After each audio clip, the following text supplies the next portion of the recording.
you are in the fertility space, and I want to explore all things fertility. A good friend of mine, they just had their son after trying a very long time. They tried a number of different things, and they ultimately had to go down the IVF route. It was not their first choice. In fact, they really tried to do things naturally, and so we are having more and more people. I feel like that are really paying closer attention to natural ways of approaching their health and wellness. And so, um, tell me a little bit about what it is that you're doing in the fertility space, the philosophies that you have, the kind of patients or clients that you work with.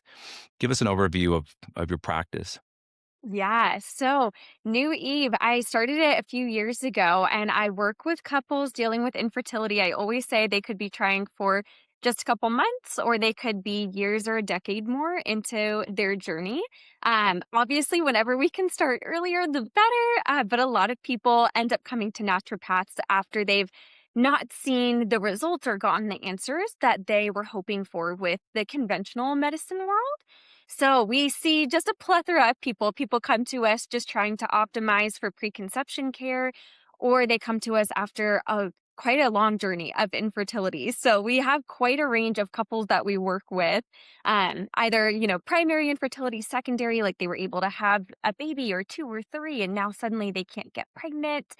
So we see quite a bit here at New Eve. And I would say my philosophies are usually I always tell people there's a lot of common trends in the conventional world that I see that initially led me to create New Eve because we really have to flip the script when we're looking at fertility. So I think oftentimes the theory in conventional medicine is, you know, give a medication or some kind of invasive procedure. And essentially these things work sometimes, but usually only by forcing the body into a state of pregnancy.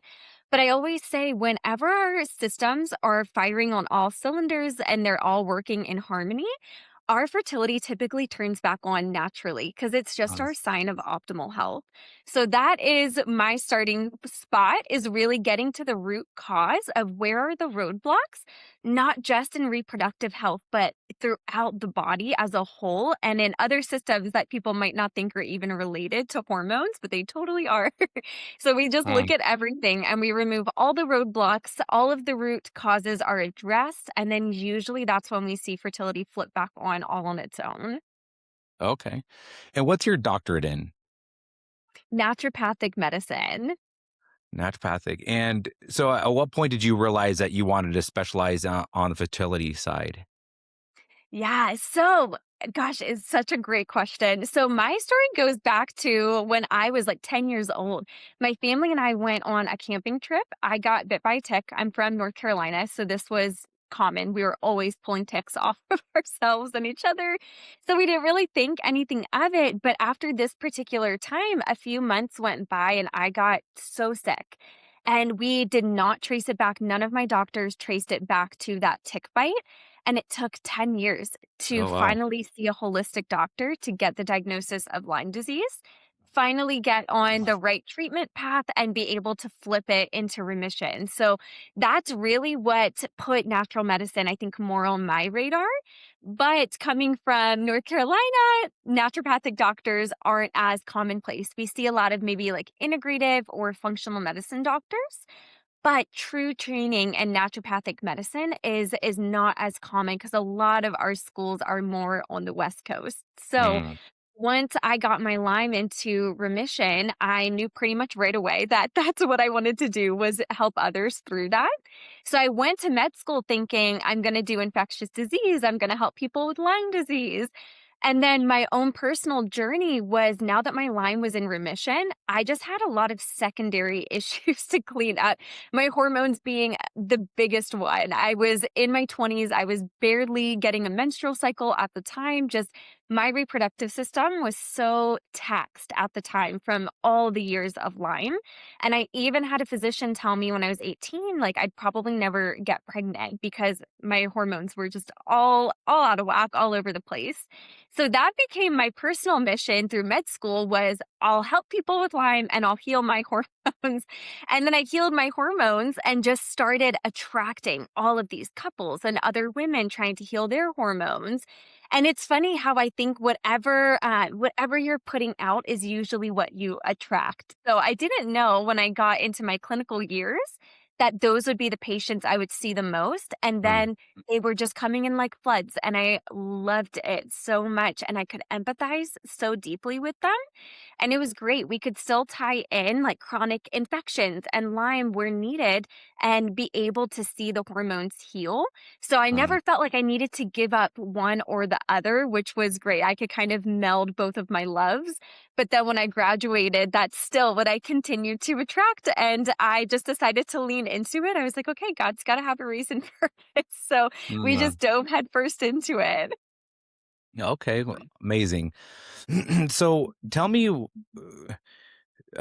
it comes to root causes, when it comes to functional medicine, how was it that you define that? It's a word that is getting thrown around a lot. I feel like it's actually becoming quite diluted where you go to virtually any functional medicine hormone replacement longevity website and you're seeing root cause. And so from the consumer patient client standpoint, it's like everybody's doing root cause. But what is that? What does it mean to you? How do you approach it specifically with like your specialty within fertility? What are the things that you look for? And then, are you seeing any common root causes with your patients that people should be aware of?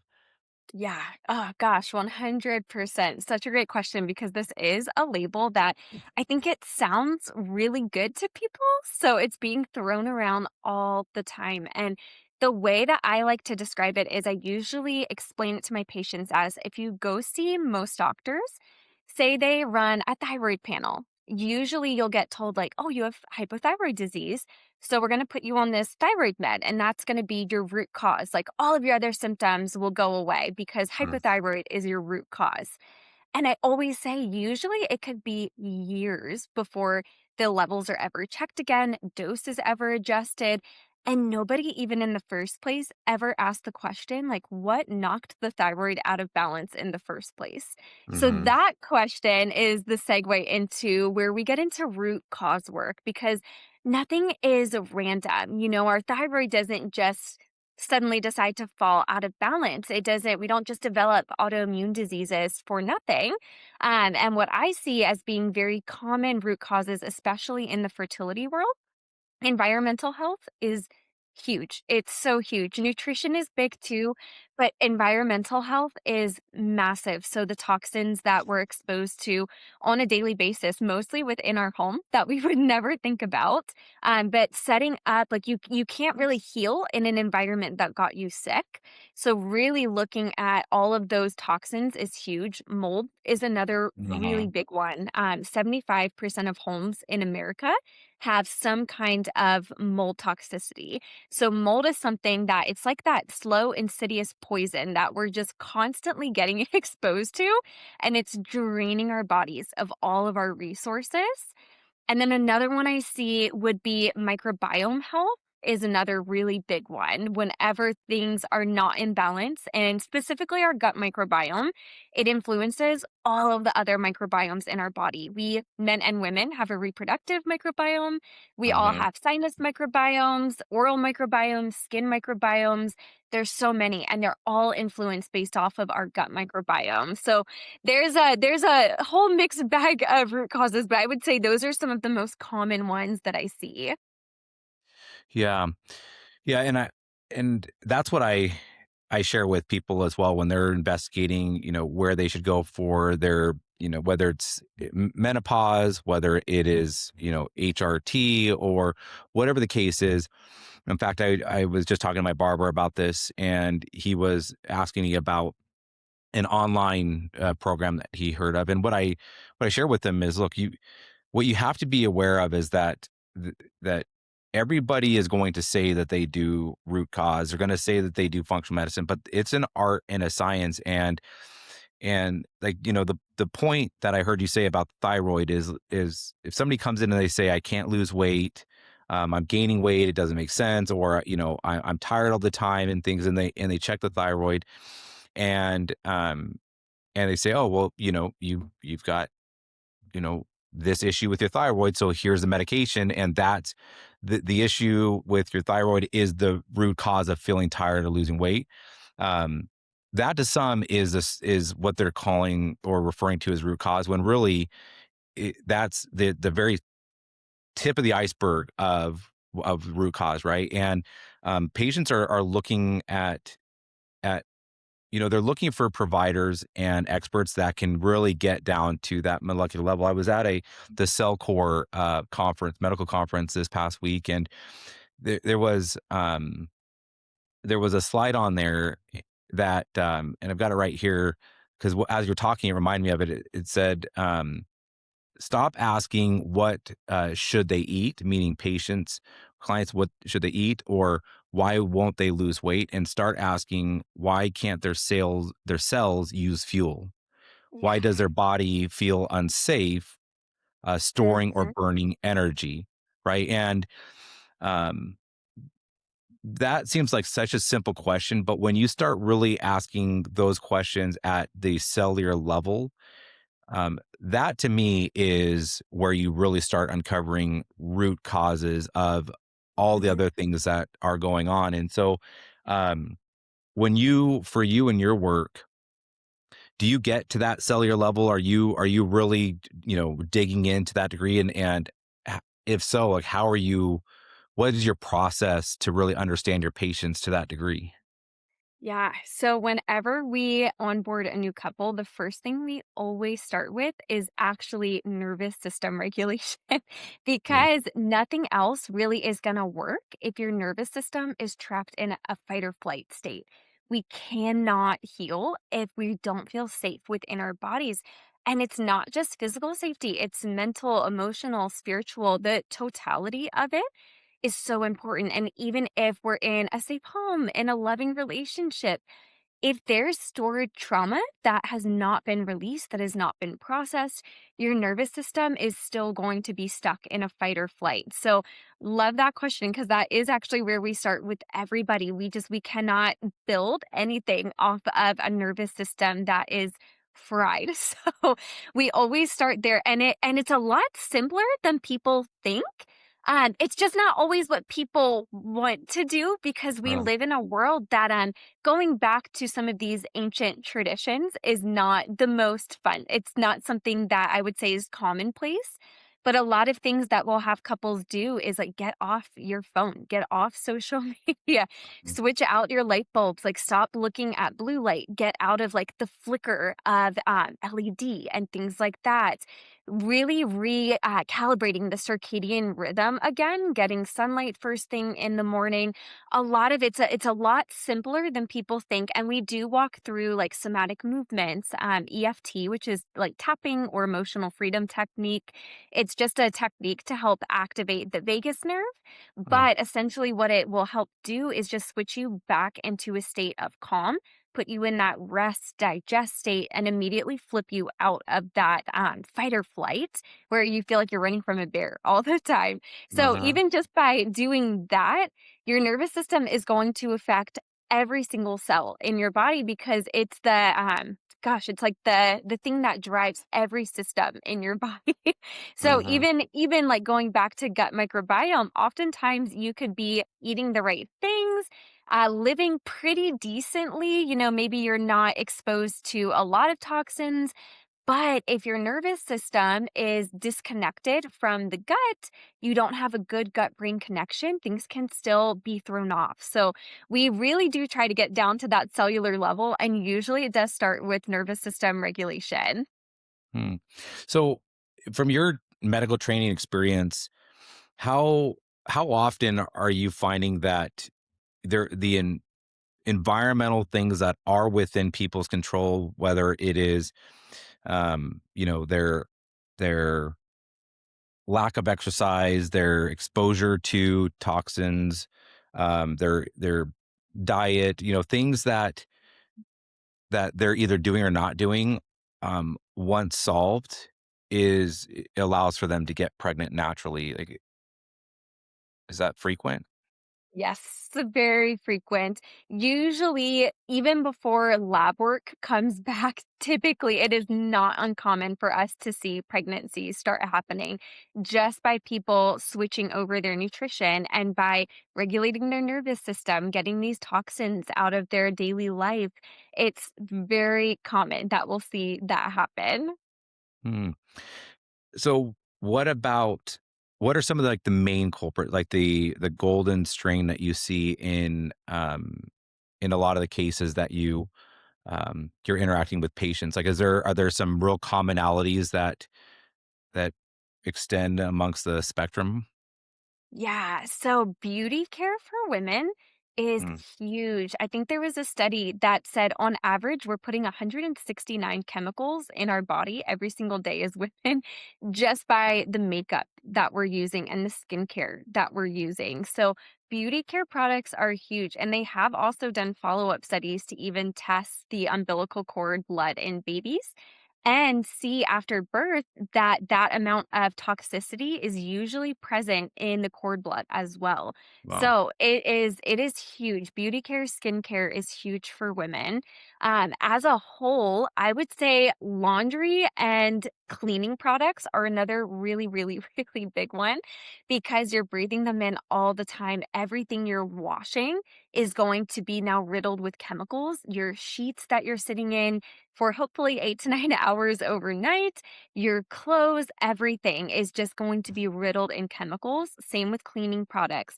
Anything that you're using to wash your dishes, well, now you're eating all of these chemicals if you're washing it in chemicals. So, cleaning and laundry is another big category. And then, surprisingly, intimates. So, like bras and underwear is huge. And it's not the most budget friendly to just switch your wardrobe completely over to natural fibers right away. But I do tell most people start with at least bra, socks, underwear, because if you're sitting in plastic in those intimate areas, it's directly going to your sperm, to your ovaries, to your eggs. And we had a couple that they were struggling, gosh, for 3+ years. And they were pretty close to pulling the trigger on IVF and doing some more invasive things for their fertility. And finally, I convinced them, I was like, please just switch over your underwear. And they did. And 2 months later, they were able to get pregnant. So sometimes it really is just the little things, but they just pack a punch with the impact that they make. Well, so some of these things, they don't take very long to take effect and to start, changing the course of whether or not somebody could get pregnant. Um, uh, what what What are I mean, that's kind of surprising because I've always understood it to be that our cells replicate every 90 days or so, and so, it's gonna be a longer journey to be able to work through some of these things. So let's just say for the underwear or the intimacy type clothing that, have plastics in them. What is it that once you switch over, immediately starts to change in the body to where it it starts allowing for conception to happen? Yeah. So, in particular, especially for the men, anything like nylon polyester, like briefs, that's going to be a big one because those kind of fabrics, one, to make those textiles, they're riddled with chemicals. They also trap heat. And that is sperm's worst enemy, is going to Mm, be anything that brings heat into the sperm. We want something that's going to be loose like boxers, breathable like cotton.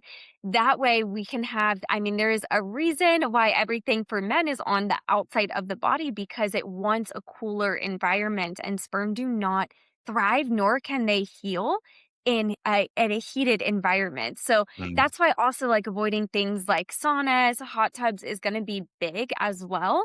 But particularly, yeah, nylon, polyester, all of those synthetic fabrics, the plastics, they're going to not just affect your ability to replicate and have like healthy morphology and motility, but they're going to quite literally just make an inhospitable environment. So even if you do produce a healthy sperm, they're going to be probably killed off or distorted pretty fast if heat is present to an excess amount. So that's one of the biggest things that I see is just by putting the sperm back in the environment that they want to be in, you might have the ability to make great sperm, and you just have to shift that environment a little bit so that they can actually live and withstand it. Okay. Um, so far, y- these are all relatively easy, low hanging fruit things that people can do. Do you have affiliates with any of these companies? Whether it's like the cosmetic lines, women's makeup stuff that you recommend, to the boxer briefs, underwear. Do you have affiliates or companies that you recommend? I don't have affiliate links. I should get working on Definitely that, should. but I do have quite a few that I recommend. You definitely, yeah, you definitely should, because it's certainly the case that if it's your professional opinion that there are some, things that are better than others for people, then, I think these companies would be very interested in having you be a voice for them. But, unfortunately, this won't be an opportunity where we can drop affiliate Yeah. links necessarily, unless maybe you can get them in the next week or so before this episode drops. But what are some of the companies that you do recommend, and then what are the companies that you say, you know steer clear from these? If you're looking to get pregnant, these you do not want to be anywhere around these things.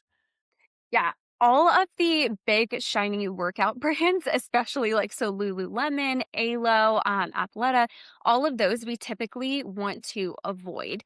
Some ones that I really, really liked, Pact is going to be phenomenal. It is just such a stand-up company. It's been around for quite some time. I would say they were probably one of the first organic cotton companies to really come about. So they are still phenomenal, especially for like bras, underwear, socks. They have great clothes as well, if that's something that's in the budget. So Pact is a really big one. For workout gear, one company that I have really come to love recently is Vitality. While they use still some synthetic fabrics, they're Awecotech certified. So that essentially means that all of their fabrics are tested and they don't include a bunch of chemicals that are common to make the textiles. In addition, they usually don't off gas. So you're not going to Mm, get lots of exposures to those like VOCs and phthalates and a lot of those like forever chemicals you're not going to get exposure to. Pact has a lot of really great workout gear too, but if you like more of that Lululemon feel, Vitality Fabric is probably the closest I've discovered.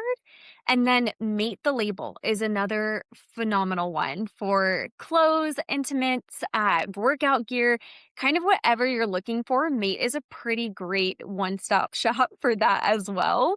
So those would probably be my top three. Nads for men's underwear is also really great, but you can get essentially the same quality for much cheaper in one packed. So I usually send people there, but Nads is another great one that's really been up and coming lately.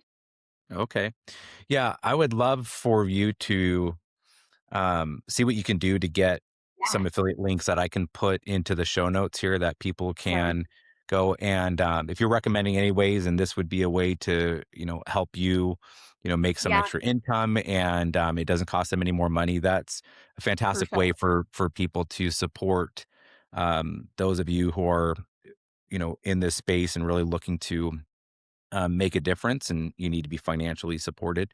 Yeah. So we can connect offline about maybe what that should look like, but would highly Perfect. recommend it since you're really endorsing these, and it sounds like there's a lot of evidence that supports why you're doing it. What about some common things that people have in their house, whether it is like cleaning supplies, it's their laundries. I mean, make a great point about the sheets. Like, there's always all this emphasis around get 8 to 9 hours of sleep, but what are you sleeping on by way of material and chemicals and off gassing and things? So, what are some of the things you're saying if you're looking to get pregnant? do not wash your sheets or your clothes in this stuff, use this instead. Yeah, my favorite company all around for laundry, cleaning supplies, all of it is Truly Free. I love them. For laundry specifically, if you can get the unscented, even better. But everything that they produce is just the best. It's the best quality. It makes your house actually still feel clean. It makes your clothes actually still feel very, very clean.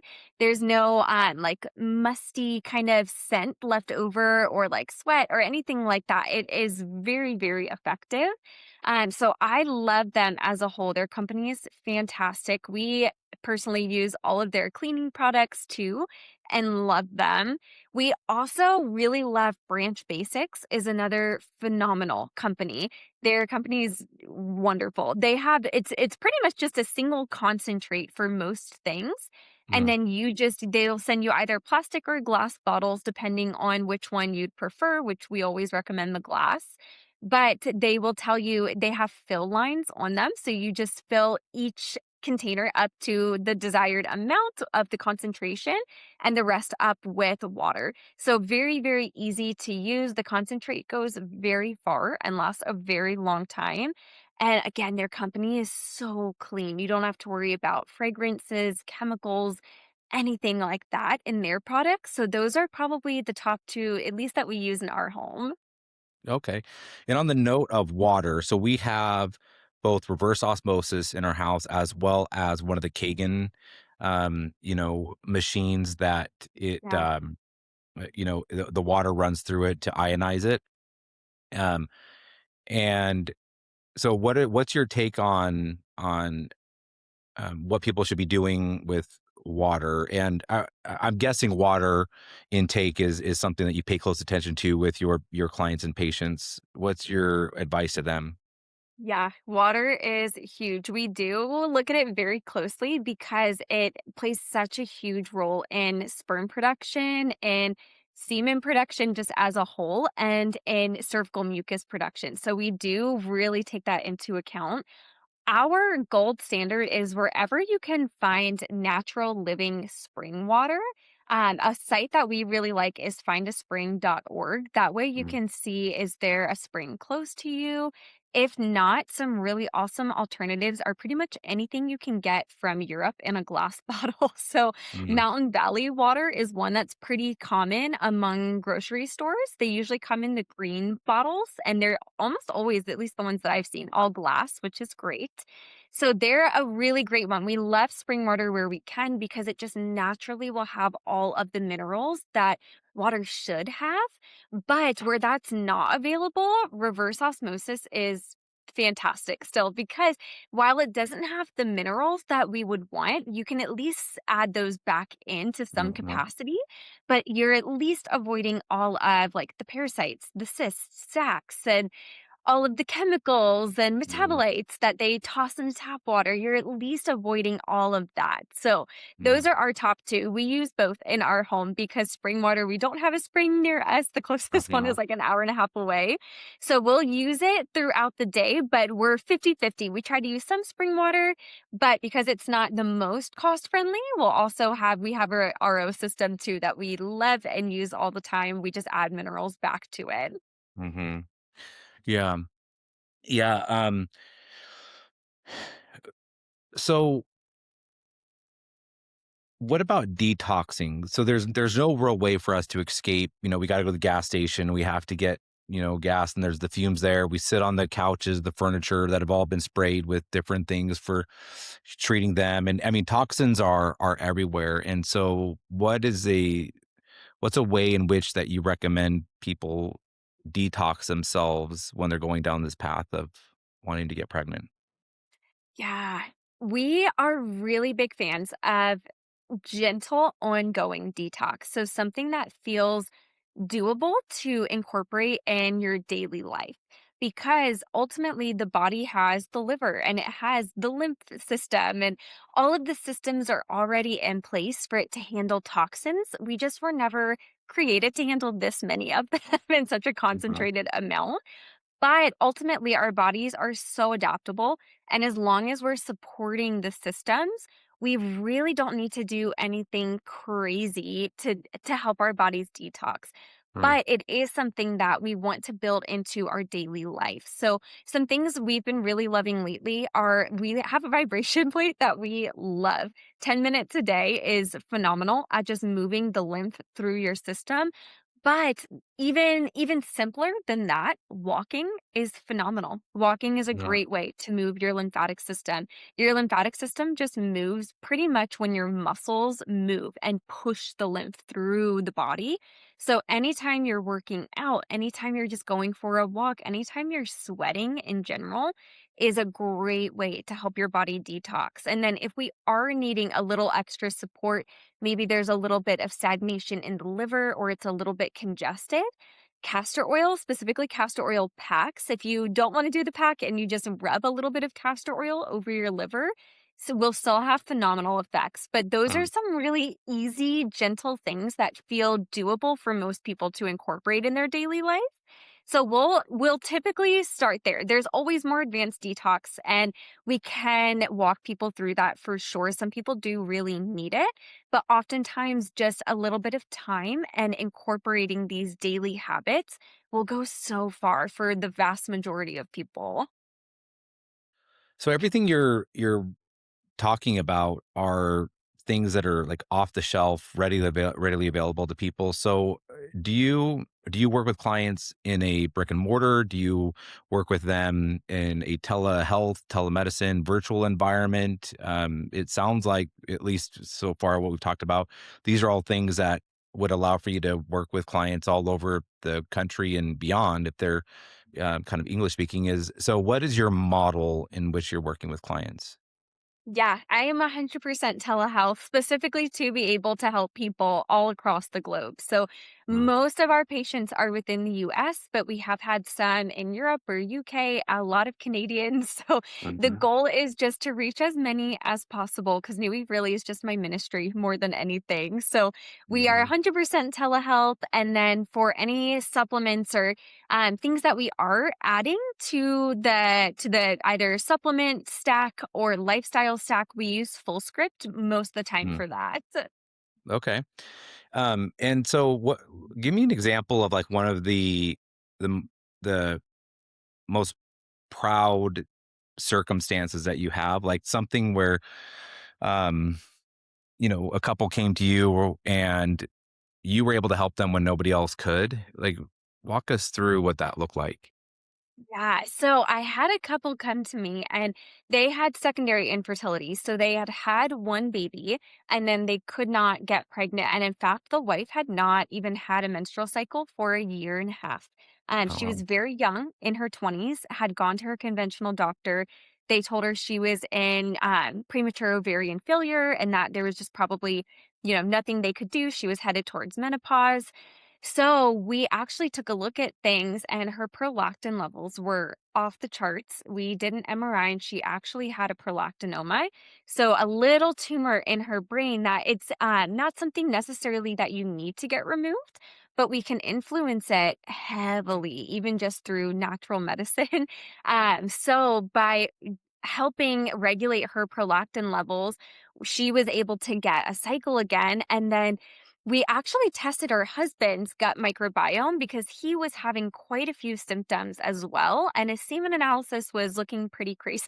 So we tested his gut microbiome and he had H. pylori. So for those that don't know, H. pylori, if it's in your system, it can actually get to your sperm. And they have tested semen and have found H. pylori antibodies. So if that's present, it's going to attack any sperm that is being produced and really impact, especially motility and morphology are going to be two of the big ones, but overall count too. Just it can really hit all the markers.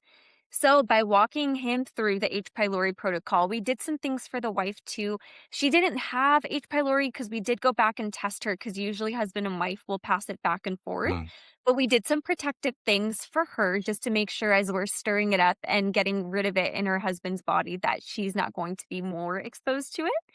So by treating that and then helping her regulate her prolactin, getting her cycle back, they were actually able to get pregnant relatively fast within the first Mm. month after he finished his H. pylori protocol. And now they have a very healthy little baby that I think is almost a year old, which is crazy, but their story is one of my favorites. Yeah, that's amazing. And how did you figure that out? Was it through labs that you had them do? Okay. Now, Yes. are these the labs that you are trained to be able to look at that other traditional docs would miss? Yeah, 100%. And a lot of them are they cross over. Like for our blood panel, a lot of them are going to be some similar. We go pretty in depth with our even blood panels that a lot of conventional doctors don't. But even just the basic ones, like your basic hormones, testosterone, progesterone, estrogen, we are trained as naturopathic physicians to read the results based off of optimal and not just normal. So I always tell patients if you look at a normal range, it could be, 5 to 100. It's so vast. Mhm. Optimal is so much more narrow. It could be, 10 to 20. So we really scrutinize labs, not just how we test, but how we're interpreting when things come back. And then we do also do a lot of functional tests like Dutch testing. GI maps are really, really huge for the microbiome. And similar there, we look at everything on a optimal spectrum, not just a normal result. Mm.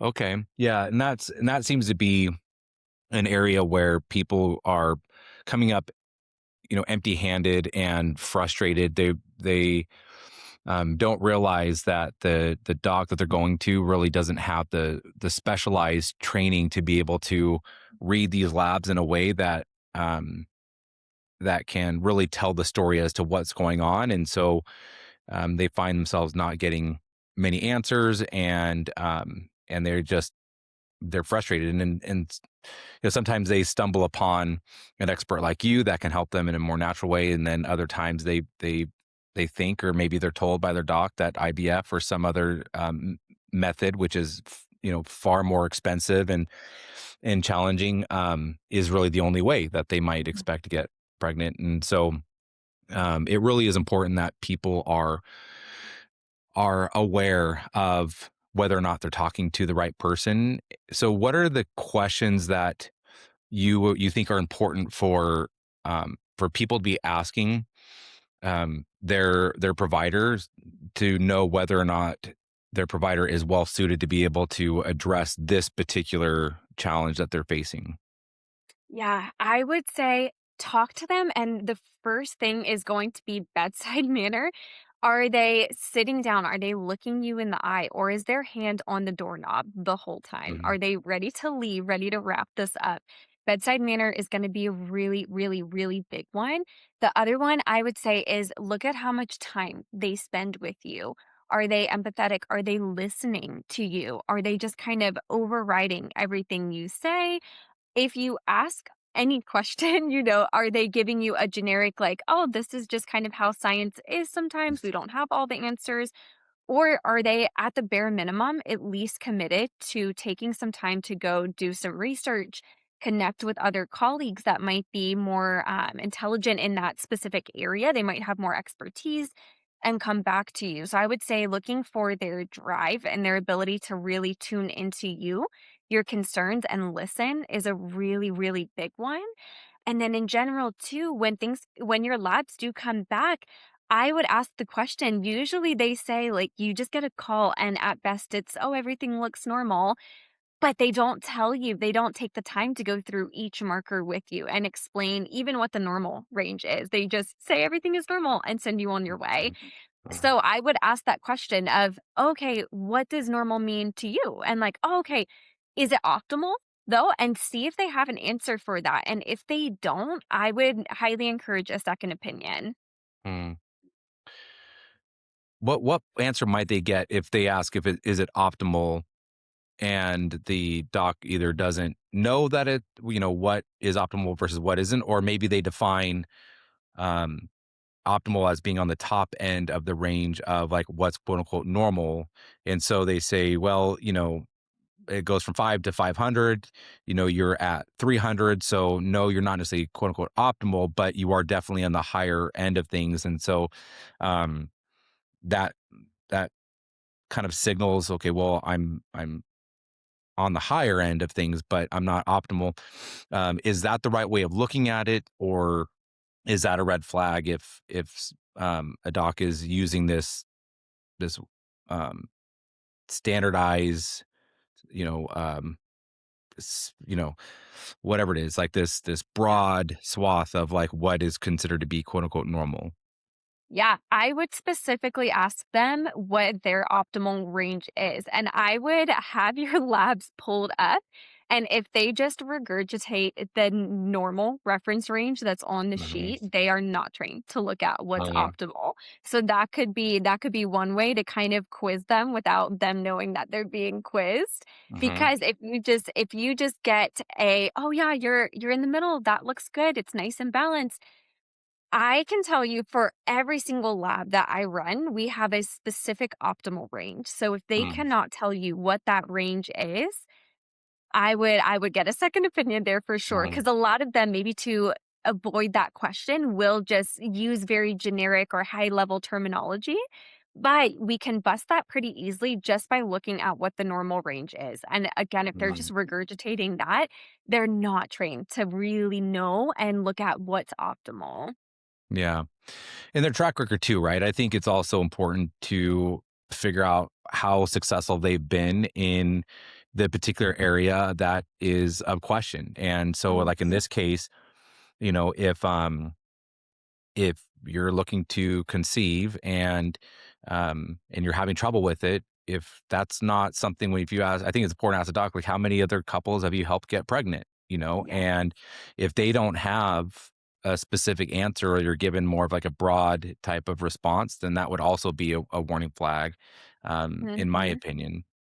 No, 100%. If they don't have any kind of a statistic or percentage of success rates, that would be a red flag for me too, Mm. because that should be pretty easily accessible information, especially if they are experts and they care about their success.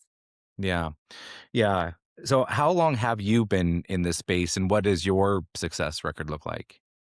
Yeah, probably right around 5 years or so now. Our success rates, we're very proud of them. They're at about 75% right now. We're always looking to improve them. But so Mhm. IUI is less than 8% and IVF is 30 to 50% after 6 cycles. So we Wow. are very proud of our 75%.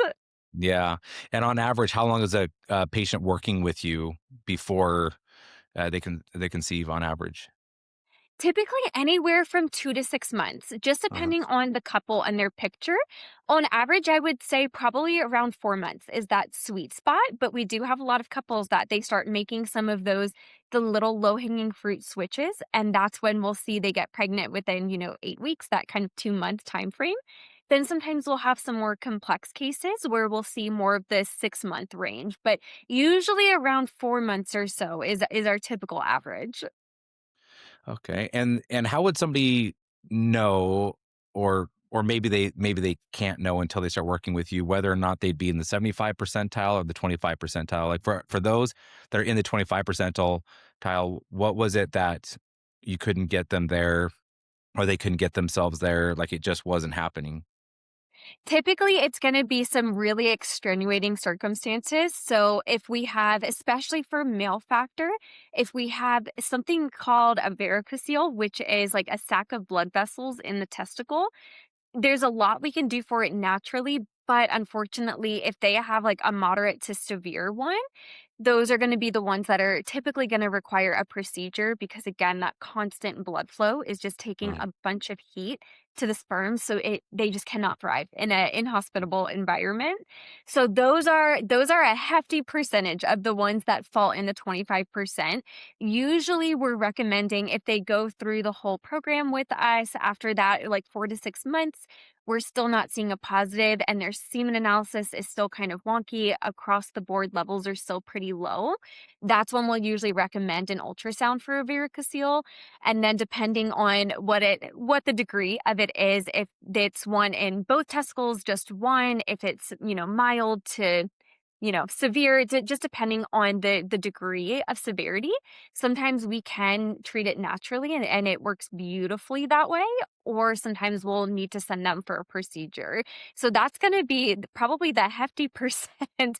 And then Uh-huh. sometimes those with like very, very, very chronic illnesses, if they've had them for decades plus, I will tell people if your body's been burdened by this for several decades, you can't necessarily expect it to just reverse, in a few months. Sometimes we're going to need to take a little bit longer with the body, especially the nervous system, to help it feel safe and support the body a little bit more than maybe we would somebody else. So Mhm. those would kind of be the two circumstances that I would say we see fall more into that 25%. And then of course the couples that just maybe aren't quite as willing to do the recommendations, maybe they started with us and thought that they were, going to go 100% and then they got into it and something inside them was actually not that ready. So those are the couples that we'll see fall in the 25% if we have appointment after appointment and it's like, okay, have you incorporated this? Have you added this yet? Have you swapped this? If we just get no's across the board, we Mhm. can't see a pregnancy if the environment's not changing.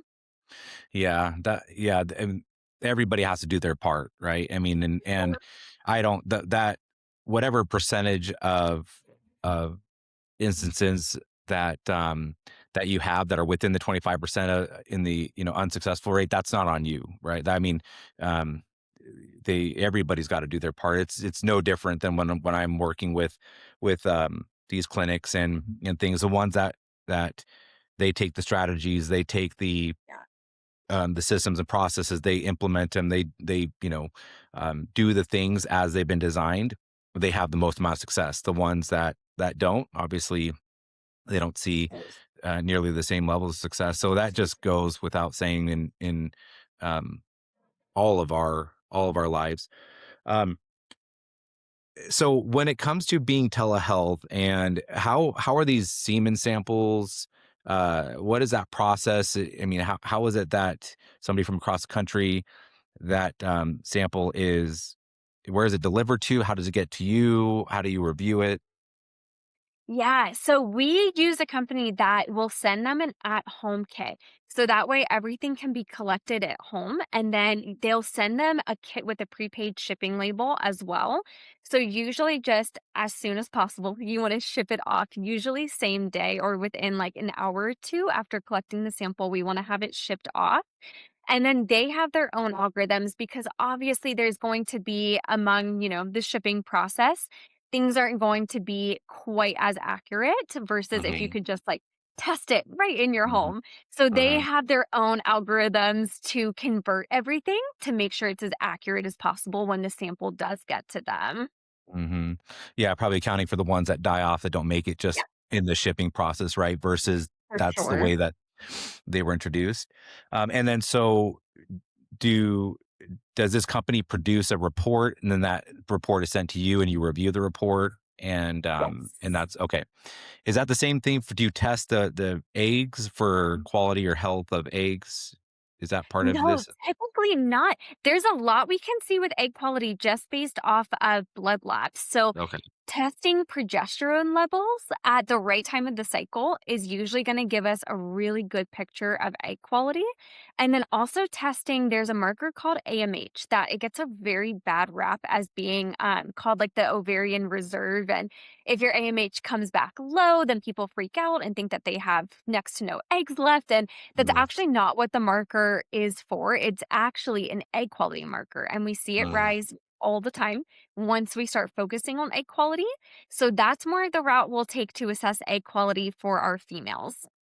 okay.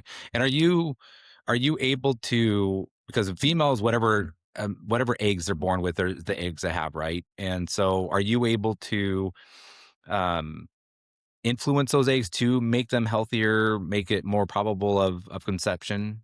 Or if once One they've been damaged or whatever, that's just kind of where they're at? No, they can always be healed. The body is Mm, always geared towards healing. So mhm, once we just like sperm, once we just give them the right tools and put them back in a more hospitable environment, egg quality can 100% improved. It is not a Your eggs are fixed, but the quality of them is not. okay. What is your model? Are you all one-on-one? Do you do group stuff? Like, what is your business model? I am all one-on-one, at least for now. I love group models and I've tried to incorporate it, but the feedback I get from every couple is, "Can we go back to one-on-ones?" Mhm. I think it's just such a vulnerable, sensitive topic that couples really prefer that one-on-one support. So for now, at least everything is one-on-one. Mm. Yeah, I mean, it makes sense. It's obviously a sensitive topic. It's a very personal one, and so how do you envision scaling your practice over time so that this is not so it doesn't revolve around you, and you're able to, enjoy vacations and time off, and things with the family without the practice taking a hit. Yeah, 100%. We're actually kind of in that process. We had to revamp everything this year just after growing. It demands a lot of you. So we're switching everything over. We just did recently to create different tiers. So in the different tiers, not only are you, if you're in a higher tier, you're getting more time with me, but you're also getting more access to me. So in lower tiers, maybe you get access to messaging. You'll get a response within 3 days. But if you're in a higher tier, you'll get a response within 24, 48 hours, and you'll get, weekly Zoom calls. So we're trying to scale it in the sense of just restructuring how much support you get based off the tier that you're in. But we'll Mhm. see. Down the line, if growth keeps continuing, which we pray it does, we might have to transition to group. But for now, the tiers are working well. Yeah. Yeah, and there certainly is a model for a group where it comes to what the deliverables are, is generalized training and education, um and so everybody in the space can benefit from, the group, but when it comes to the particulars, that's where there's a one-on-one component of it. So we've implemented that in a number of practices, and it's the same when it comes to medicine, when it comes to people's health. This is always the case, whether they're talking about their sexual health and that journey to Lyme disease. It doesn't matter when people are talking about their own circumstances. They want it to be done in a private, Yeah. HIPAA compliant type of way. Um, but that doesn't mean that there's not a completely viable way of doing, small group or even large group type of Yeah. models where you can incorporate, health coaches and nutritionists and other experts into different parts of piece of the equation. And so those are things that we very commonly will implement to help the providers be able to scale and build something that's not they're not handcuffed to it. Um, what I don't want you to say your pricing because it will change over time, um, but what might somebody expect to pay going down the more naturopathic route when you're factoring in the different testing that someone will go through and the different um, um, the different things that you might order to get a better visual of things like what's like an all-in range and how does that compare to IVF? Gosh, I will say, even though everything is going to be an investment, it is still much cheaper than both IUI and IVF. So, Mhm. IUI, at least without insurance coverage, right now on average is costing about 15 grand per transfer. And then IVF is averaging about 25K per transfer. And Mhm. typically, we're seeing couples usually go through at least three IUI transfers Mhm. before they're converted to IVF. And like I mentioned, so the IVF success rates, we don't talk about it much, but their success rate of 30 to 50% is based off of six transfers, not one. So Oh, wow. typically people, if they're paying out of pocket, are 100K in the hole plus. So Right. natural medicine, while it's an investment, it is cheaper than both of those. So I Mm. always say so worth it, especially for that root cause approach.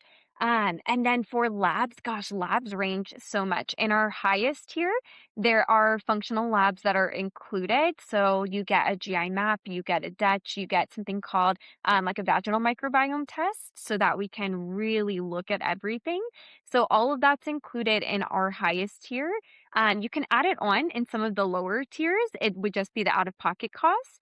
Blood labs, we don't include in any of the packages because a lot of our patients will have a provider that is willing to work collaboratively with us. So that way I can just fax them a lab slip with all of the labs we want to order, all of the ICD-10 codes they would need. That way everything can be submitted through the patient's insurance. So they would just pay whatever their copay is. So we do have a discounted cash pay lab called Rupa. Fullscript is also one that I think they're either somebody just bought Rupa or Rupa just bought them, one of the 2, but we'll use Yeah, FullScript or Rupa. Rupa. Yeah, so Mhm. we'll use both of those for our cash pay patients that maybe they don't have a physician that wants to work collaboratively, but I would say at least 8 to 9 out of 10 times, we are having no issues with a local provider if the patient's not in state being very willing to work collaboratively and just Mhm. reorder those labs for the patient to submit to insurance. Perfect. Okay, and so what is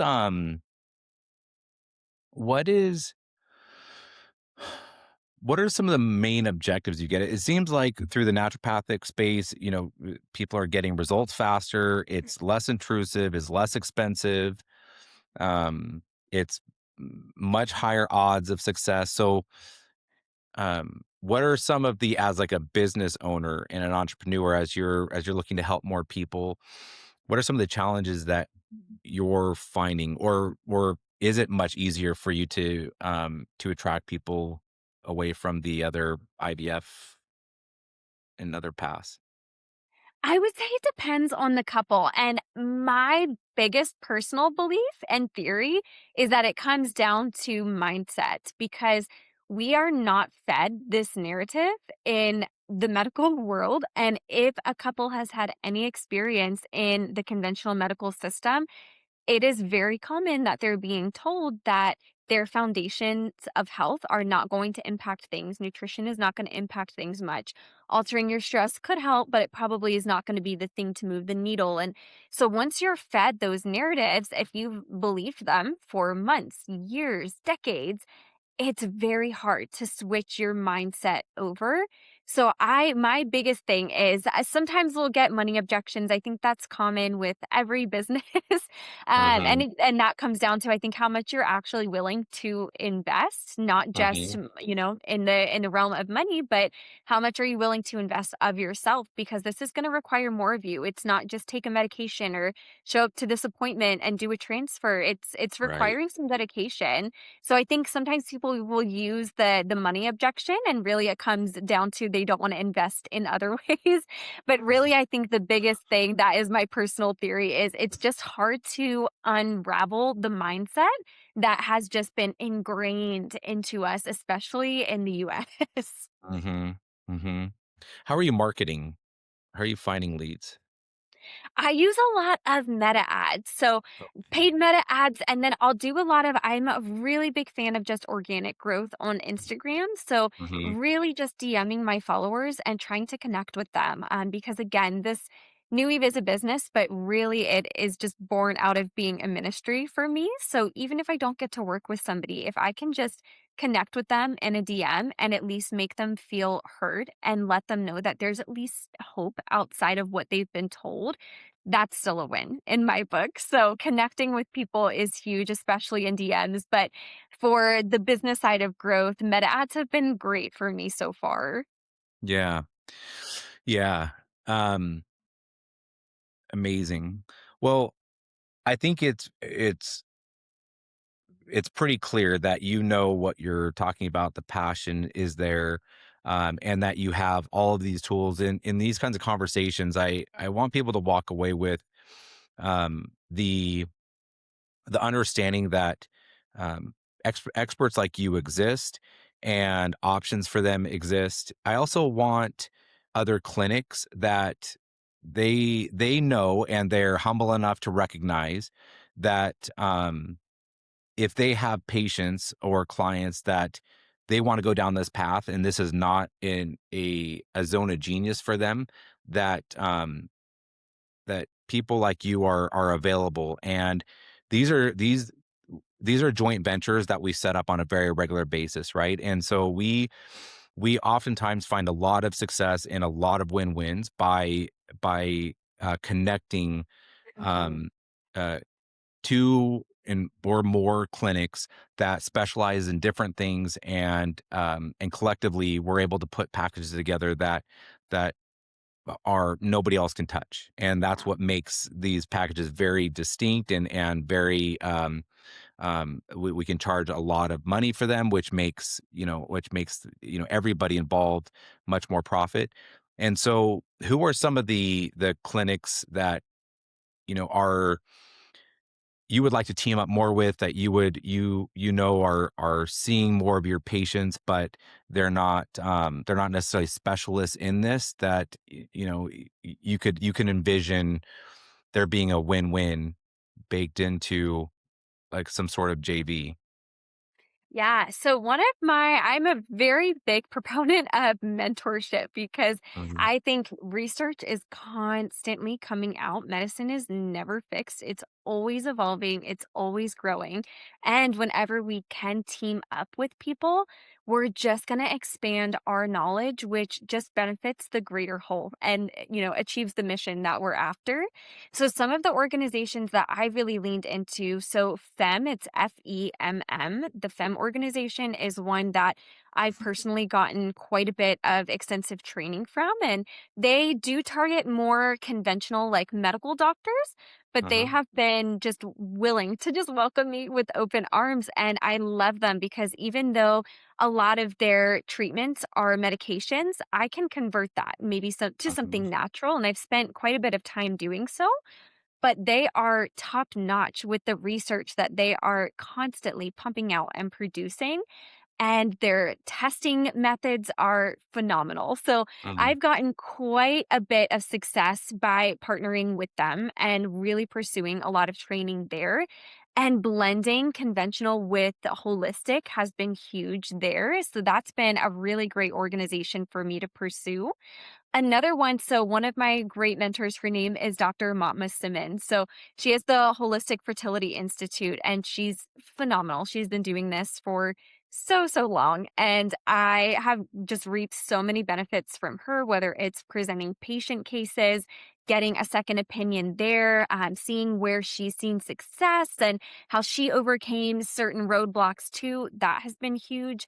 I love her mentorship, especially because it also incorporates other health professionals, not just she's an ND as well, but she will also include, other health coaches or midwives and just people in a lot of different professions that are all more so focused on fertility. So then we can really pull in a lot of knowledge from those avenues as well. So her mentorship has been huge for my mhm, success rates and just to expand my knowledge as a whole. So those are maybe two of the biggest ones that I've pursued and just seen a lot of benefit from. mhm. Yeah, having a growth mindset is such an important piece of the equation. Um, where do people find you if they want more information on what you do, to learn more about your packages? Yeah, so a few places. So my Instagram handle is at New Eve Health. And then either my website is newevehealth.com or I have a free webinar. So if people are interested in scheduling, but they want to know a little bit more what I'm about, my belief systems, see if they align, the free webinar is at drkelseybarraza.com. So you can watch the free webinar there. And then at the end of the webinar, if you're, very passionate about this and love what I do, it will convert to a scheduling link to book a free call so we can chat more. So either one Mhm. of those 3 spots are great. Amazing, amazing. Well, um, you and I will connect on the affiliate related Mhm. links, Yeah. a few other ideas that I have for you. And so hopefully by the time this podcast goes live, there are some links in the show notes where people can um, learn more about the different products that you were mentioning. Perfect. And if it's something that they want, use those links, help uh, Dr. Barraza out with being able to build her business, and go and follow Dr. Barraza on social media. Go to her website, find that webinar, go through it, share this with your friends. Choose the naturopathic route over the synthetic Western medicine pump you full of drugs and things, because our bodies truly do have the ability to heal. They have the ability to create, and it's amazing what happens when people have a goal, they're committed to do it naturally, and then they connect with someone like you, Kelsey, um, and then, really, really good things happen, things that people didn't think or maybe they'd been told couldn't happen. So, really love my wife and I. Our son he's 16, he'll be 17 next month. We have, we said a long time ago that kids are not in our future, and that, we purposely stopped at one. We were happy with that. But, you know, we um, we love the work that you're doing and the fact that you're approaching it in a very naturalistic way. So I want more people to know about it, and this is one way that I can help. So thank you so much for coming on to the podcast and sharing your energy, sharing your information. You certainly demonstrated that you're an expert in this, and so if people are looking to grow their families and introduced a new little one, I really hope that they'll seek you out if they're having any kinds of challenges with it, and give you an opportunity to help them through this process. So thank you again for coming onto the show. No, thank you so much for having me. It has been so great to be able to just talk more about this and get more visibility in this area to help the greater good. So happy to be here. Yeah, amazing. All right, thanks for tuning in, everybody. Bye bye.